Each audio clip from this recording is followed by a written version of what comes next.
नमस्कार मंडळी, श्री स्वामी समर्थ. आज आपल्या पराठीच्या गडफांद्या काढायच्या आहे. तर मी मागचा व्हिडिओ तुम्हाला दाखवला होता की गडफांद्या कशा काढायच्या, पण ते एकाच झाडाची गडफांदी सांगितली होती. आज आपल्या गडफांद्याच काढणं चालू आहे, तर त्या कशा काढतात ते मी तुम्हाला दाखवते. गडफांदी काढायच्या आधीची पराठी मी तुम्हाला दाखवते. पराठी कशी आहे ते बघून घ्या आणि गडफांदी काढल्यानंतरची पराठी पण दाखवते. चल, हे बघा, आपली ही जी पराठी आहे याची गडफांदी काढायची राहिली, म्हणून ही अशी तुम्हाला दाट दिसत आहे. आणि आता गडफांदी, ज्या पराठीची गडफांद्या कापल्या आपण ते पण तुम्हाला दाखवते. हे बघा, या पराठीचे आपण गडफांद्या छाटणं सुरू केलेलं आहे. ते लोक तिकडे गडफांद्या कापत आहे आणि आता ही पराठी छान मोकळी मोकळी दिसत आहे की नाही? आता दिसते का दाट? गडफांदीच नाही तर आपण पानं सुद्धा कापत आहोत. हे बघा,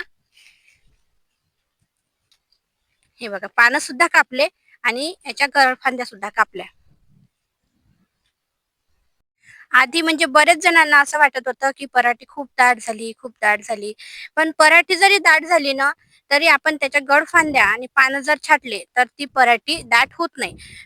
विरळ होऊन जाते. तुम्ही बघू शकता ना की खूप विरळ पराठी झालेली आहे. आणि आता इथून 15 दिवसांनी पराठीमध्ये आणखी फरक बघू शकता तुम्ही, किती पराठीमध्ये फरक होतो. 15 दिवसाच्या नंतर मी तुम्हाला आणखी एक लॉंग व्हिडिओ तुम्हाला दाखवणार आहे, तर तो तुम्ही नक्की बघा. आता ही पराठी अशी दिसत आहे. 15 दिवसानंतर कशी दिसते ते पण बघा. आता हे काही काही पराठीवर थोडासा चुरडा आल्यासारखा झाला. एक स्प्रे मारला की होऊन जाईल हे बरोबर. वेळेवर मजूर मिळत नाही, आज मिळालं. तर म्हटलं स्प्रे मारायच्या आधी गडफांद्या छाटून घ्या, पानं कापून घ्या. पराठी दाट आहे आणि ते विरळ करण्यासाठी किंवा मोकळी करण्यासाठी आपण गडफांदीची छाटणी नाही करत आहोत. तर आपण छाटणी याच्यासाठी करत आहोत की पात्या भरपूर लागल्या पाहिजे आणि बोंडाचं वजन वाढलं पाहिजे. तर बोंडाचं वजन इतकं वाढते गडफांदी छाटणी नंतर की जे बोंड 3 ग्रॅमचं असते ना, ते 4, 5, 6, 7, 8 ग्रॅम पर्यंत पण वजन जाते. आमच्या शेतात गेल्या वर्षी गेलो होतं म्हणून तुम्हाला सांगत आहे. आमचा स्वतःचा अनुभव आहे हा. तर तुम्ही पण गडफांदी कापून बघा. गडफांदीच नाही तर पानं सुद्धा छाटा, त्याचे म्हणजे मोकळी होते. आणि आम्ही झाडाची संख्या पण भरपूर प्रमाणात बसवली. झिकझॅक पद्धतीचं लागवण केलेली आहे.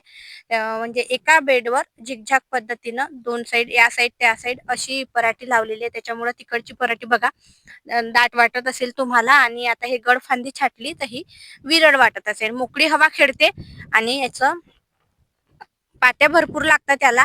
आणि बोंडाचं वजन पण वाढते. हा फायदा आहे गडफांदी छाटणीचा.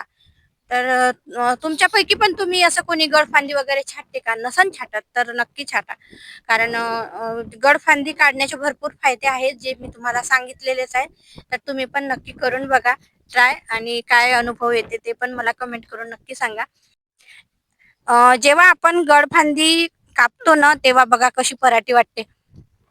बिलकुल अशी मोकळी मोकळी, पण चांगली नाही वाटत. ते दिसायला पण चांगली नाही दिसत. असं वाटते की फालतूच आपण याची छाटणी केली असं वाटते. पण करणं जरुरी राहते. बघा कसे पानं पानं पडलेले आहे सर्वीकडे, आहे की नाही? आणि इकडची पराठी बघायला तर खूप मस्त दिसते दिसायला.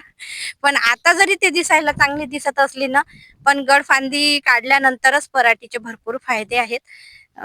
दिसण्यावर जाऊ नका, दिसते तसं नसते, म्हणूनच जग फसते, असं नाही का?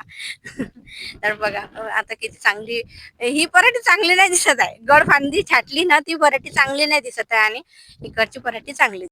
मी लॉंग व्हिडिओ काढला होता माझ्या मुलासोबत आणि त्याने तुम्हाला गडफांदी 2 झाडाची काढून दाखवली होती.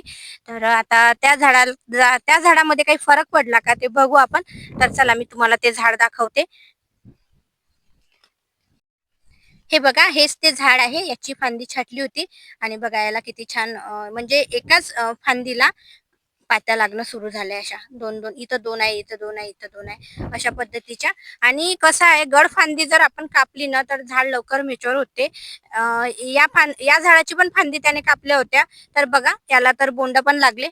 इथं झूम करून टाका. हे बघा, इथं बोंड लागले, इथं एक बोंड लागलं, इथं एक बोंड लागलं. म्हणजे लवकर मॅच्युअर होते झाड. म्हणून गडफांदीची गडफांद्या कापणं खूप जरुरी राहते.